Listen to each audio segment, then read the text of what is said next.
Today I fucked up by inviting Nazis to my gay wedding. So this is kinda a double TIFU.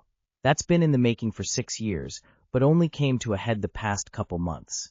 So I am 30, I'm getting married to my beautiful amazing fiancé, I'm 29, in about 8 months. We've been together for 7 years, engaged for 4, and are finally going to be getting married. Personally, I'm not huge into parties, so I'm mostly just looking forward to being married. But my fiancé especially is looking forward to the day itself, so we're going all out to make it exactly what they're imagining. As part of this, they wanted a big wedding, so we're having lots of extended family in from abroad, and we've invited pretty much all our friends/acquaintances. This includes the members of my board game club that I've been part of for 6 years. I play with these people at least 3 times a week every week. We never really talked about much other than the game, and sometimes minor annoyances from that day. But not much beyond that. Not a lot of personal talk. But I still considered these people to be my friends, so of course they got an invite. They were all thrilled for the invite, and our board game talks mostly shifted to the wedding and how the planning for that is going. Honestly, the vibes were great, and I was loving the time we spent together even more.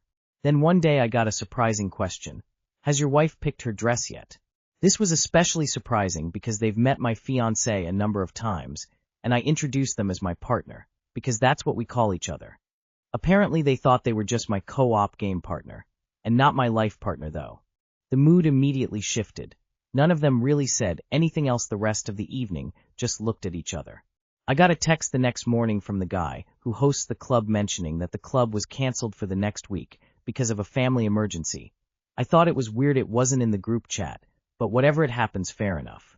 Complete silence for 2 weeks. I send a text just checking up on him and get no response. I reach out to other members and the same reactions. Then for some reason I decide to check their Facebook.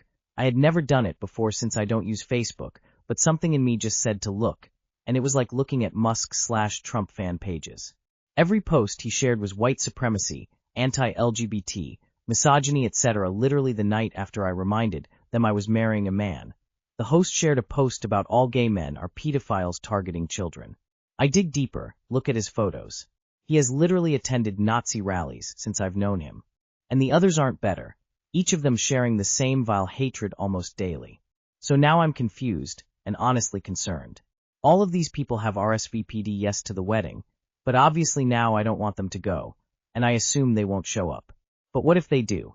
I mean, they're literal Nazis. What if they want to cause a scene? They have the wedding address, time, all relevant details to get a crowd of Nazis and burn us out or something. The fact they've ghosted me, I think, is a good sign they won't show up, but honestly I'm still scared. Also, I have to deal with the fact my comfort place for the past 6 years has been a Nazi board game club, and work on finding a new one, with some more vetting. Too long did not read. I've been an unknowing member of a Nazi board game club for 6 years, and invited the members to my gay wedding.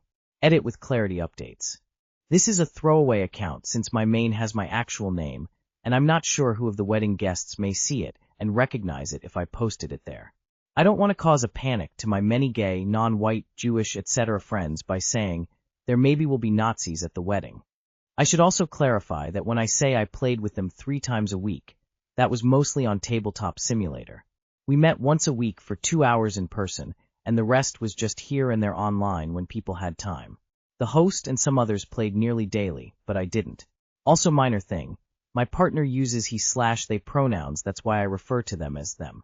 But he is also fine. I'm not marrying into a polycule. I guess it might explain why they were so enthusiastic about playing Secret Hitler.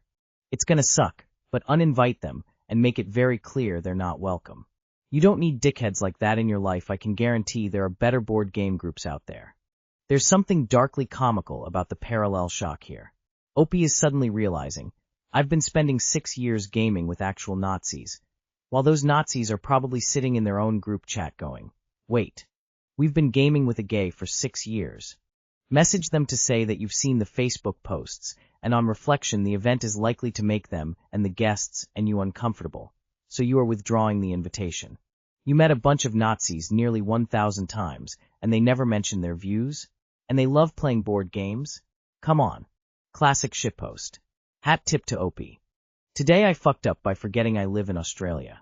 Obligatory, this happened a week ago, plus, posting from mobile.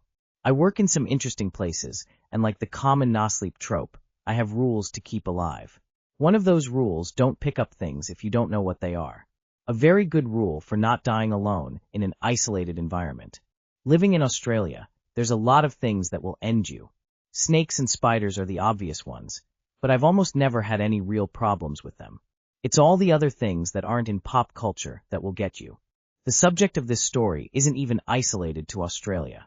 Last week, while working on a very remote tropical island, I decided to go do some photography in tide pools late at night, about 2 kilometers from camp and phone reception.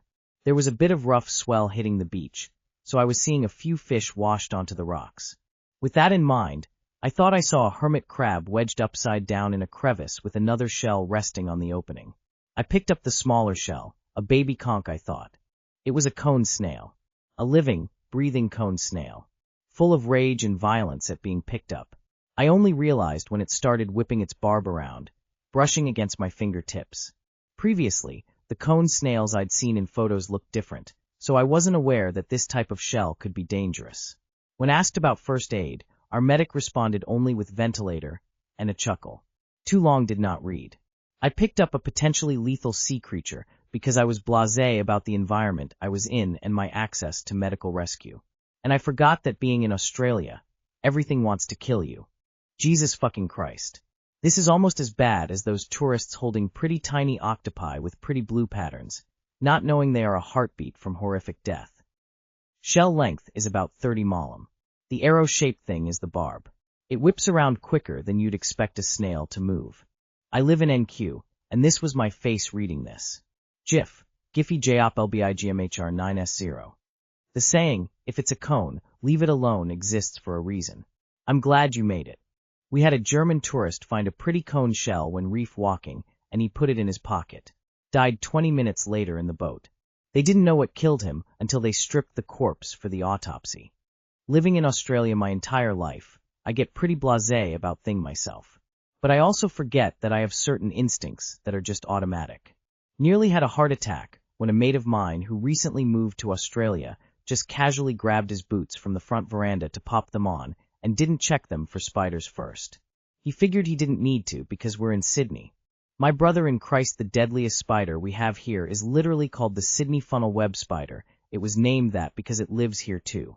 Sure, I've only seen one a couple of times in my life, but they will // you up.